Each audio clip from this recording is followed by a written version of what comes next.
যারা বিআরটিএতে যে কোনো কাজে আসবেন, বিআরটিএ সম্পর্কে যদি আপনাদের কোনো ধারণা না থাকে, এখানে কিন্তু একটা তথ্য সেবা কেন্দ্র আছে।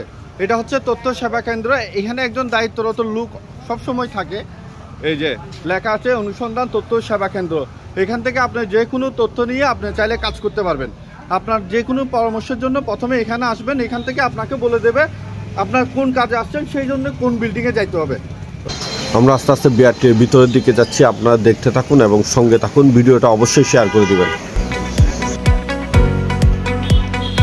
আমরা এই মুহূর্তে আছি একদম মেইন ভবনের সামনে লেখা দেখতে পাচ্ছেন বিআরটিএ চট্টগ্রাম। মেইন ভবন থেকে সামনের দিকে ডানে একটু হেঁটে গেলে, আমি একটু যাই সামনের দিকে, দেখাই আপনাদেরকে। এই দেখা যাচ্ছে, একটু সামনে গিয়ে দেখাচ্ছি, এটা হচ্ছে মসজিদ।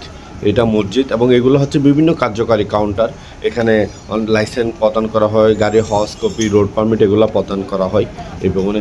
যে নীল ভবনটা দেখা যাচ্ছে সাথে 4 নম্বর ভবন দেখা যাচ্ছে, এটাতে হচ্ছে ব্যাংক আছে। আমি একটু সামনে গিয়ে দেখাচ্ছি আপনাদেরকে।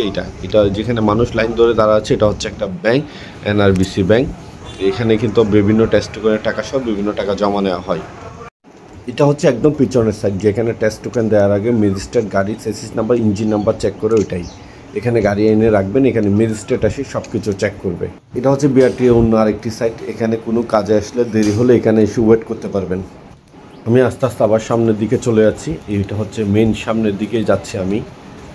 হ্যাঁ, সামনের দিকে চলে আসলাম। আমি আছি এখন সামনে, যেটা দেখতেছেন এটা হচ্ছে মেন কার্যকারী ভবন, 1 নম্বর ভবন যেটাকে বলে। আমি এই মুহূর্তে 1 নম্বর ভবনের ভিতরে কার্যক্রম দেখানোর চেষ্টা করি। আমি ভিতরের দিকে যাচ্ছি আস্তে আস্তে করে। এখানে অনেকগুলো কাউন্টার দেখা যাচ্ছে। এখানে প্রত্যেকটা কাউন্টারে আলাদা আলাদা সেবা দেওয়া হয়। ভিতরে ভিডিও করা নিষেধ, তাই ভিতরে ভিডিও বেশি করতে পারলাম না, এটা বাইরের দৃশ্য। খুদা হাফেজ, ভালো থাকবেন। অন্য কোনো ভিডিও নিয়ে আবার হাজির হয়ে যাবে। ধন্যবাদ।